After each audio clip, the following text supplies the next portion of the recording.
тұрмыс құруды асықпайтын бір сондай бір түрлі бір әдеттер көбейіп кетті. Бұл ұлға да қызға да қатысты. Ой, мен бірінші карьерамды дұрыстап алайын. Қыздар көбінесе карьера қуалап кетеді, уақытын жіберіп алады. Ал жігіттер болса, мен әзірге жағдайым жасап алайын дейді. Үй алып алайын, сосын үйленемін, немесе машина алып алайын, ақша жинап алайын дейді.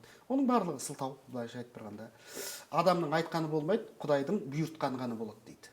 Сондықтан бұл кинода жаңағы әр нәрсені сылтауратып, уақытын жіберіп алмай, ертерек семья құру керек, ертерек балалы шағалы болу керек дегенге ақыл кеңес ретінде түсірілген фильм бұл.